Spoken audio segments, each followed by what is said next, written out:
So hi guys, welcome to back to channel. இன்னைக்கு நம்ம வீடியோவில் பார்க்க போகிறோம்னா, போன வாட்டி ஒரு லைவ் ஸ்ட்ரீம் போட்டிருப்பேன், அதை பற்றி இப்போ பேச போகிறோம்.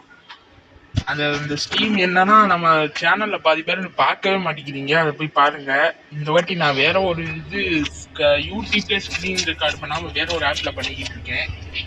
சரி ஷார்ட்ஸ் வீடியோ கைஸ். இப்போ வந்து பார்த்தீங்கன்னா இது விளம்பரம் போட்டாங்க, அதனால இவ்வளோ லேட் ஆச்சு. சரி, இப்போ வந்து பார்த்தீங்கன்னா நான் இது பேச போனேன். லைவ் நம்ம லைவ் ஸ்ட்ரீமை யாருமே இது வரைக்கும் பார்க்கவே இல்லை, அதனால போய் பார்த்துட்டு வந்துருக்கேன். அதனால இந்த வீடியோ முடிச்சுக்கலான்னு இருக்கேன். எப்படி பணம் போகிறோங்க. இந்த கேம் பேர் இந்தியன் பைக் ரைடிங். இதில் வந்து பார்த்தீங்கன்னா நிறைய சீட் கோர்ஸ் வந்து பார்த்தீங்கன்னா சொல்லியிருப்பேன். அந்த லைவ்ல போய் செக் பண்ணி பாருங்க. Okay, bye friends.